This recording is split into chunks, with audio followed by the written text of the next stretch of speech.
అయితే ఇప్పుడు మీరు బయటికి ఎట్లొచ్చిర్రు అసలు? నేనా? అదే ఎట్లా లొంగిపోయారు? అదే అయితే ఇప్పుడు మా మావయ్యకి ఇట్లా ఫోన్ చేసిండ్రు వాళ్ళు, అంటే పార్టీ వాళ్ళు కాదు, మధ్య మీడియేటర్. ఓకే. నాకు అవకాశం ఇచ్చిండ్రు, టూ 3 టైమ్స్ మాట్లాడిండు. ఈవెన్ నేను బయటకు వచ్చే రోజు కూడా సతీష్ నాతోటి మాట్లాడిండు మార్నింగ్ అవర్స్లో.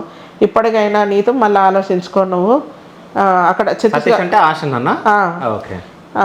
ఇప్పటికైనా ఆలోచించుకో, ఏంటంటే బయట మెంటాలిటీ వేరే ఉంటుంది. మనం ఇప్పుడు చిన్నప్పటి నుండి చూస్తున్న ఈ మెంటాలిటీ, ఆ మెంటాలిటీకి నువ్వు తట్టుకొని నువ్వు ఉండలేవు.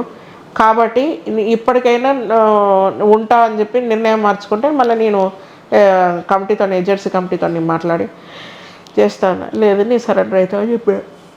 సరెండర్ అయినప్పుడు ఎట్లా అయ్యారు? అదే పార్టీ వాళ్ళు వాళ్ళకి నమ్మకస్తులతోటి మీడియేటర్ ద్వారా నాకు కావాల్సిన వస్తువులను తెప్పించిళ్ళు, వాళ్ళతో నన్ను బయటికి పంపించిళ్ళు. వాళ్ళు ఎవరనేది నాకు తెలియదు, వాళ్ళ ఎక్కడ ఉంటారనే తెలియదు, వాళ్ళు ఏం చేస్తారనే తెలియదు. నన్ను తీసుకెళ్ళిళ్ళు, నేను సివిల్ అయిపోయినా మొత్తం. నాది కటింగ్ ఉంది కాబట్టి చుడిదార్ వేస్తే డౌట్ వస్తుంది అని చెప్పి జీన్స్ మీదనే నేను వచ్చేసిన. నేను వచ్చిన తర్వాత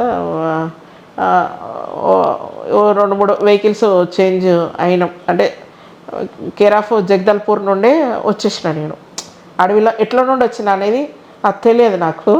జగదల్పూర్ నుండి అయితే అక్కడ నుండి వచ్చేసినాం, ట్రావెల్ చేసినాం. ఆ ట్రావెల్ చేస్తున్న క్రమంలో బస్సులో చేసినాం, వేరే వెహికల్లో చేసినాం. తర్వాత చెకింగ్స్ కూడా బాగానే జరిగినాయి, పోలీస్ చెకింగ్స్ కూడా బాగానే జరిగితే నేను ఒక స్టూడెంట్ లాగానే నా అపీరియన్స్ అంతా అట్లా మెయింటైన్ చేసిన. నేను అక్కడ చేసిన ఇంగ్లీష్ మ్యాగజైన్స్కి ఇట్లా అవన్నీ పట్టుకొని అడిగితే స్టూడెంట్ అనే చెప్పిన. నేను అంత డౌట్ఫుల్గా ఏం రాలేదు. బయటికి వచ్చిన తర్వాత మా మామయ్యకి ఫోన్ చేస్తే ఇప్పుడు కొద్దిగా అప్పుడే ఫ్యామిలీ డిస్కషన్స్ మా మమ్మీకి ఉన్న మామయ్యకి జరుగుతాను. ఇక నాకెందుకు చెప్పిండు, వాళ్ళ మమ్మీకి చెప్పుకోకపోయినా అన్నాడట. అరే నేను అప్పుడు మా మమ్మీ నెంబర్ ఇవ్వాలంటే ఇచ్చాను. ఫోన్ చేయడంతో మమ్మీ అని అనగానే ఇక మా మమ్మీ ఏడ్చడం స్టార్ట్ చేసింది ఆ ఫోన్లో. నేను ఏడవడం స్టార్ట్ చేసిన. ఏం కాదు, ఇక వస్తున్నావు కదా వచ్చేసేయి అని చెప్పానంటే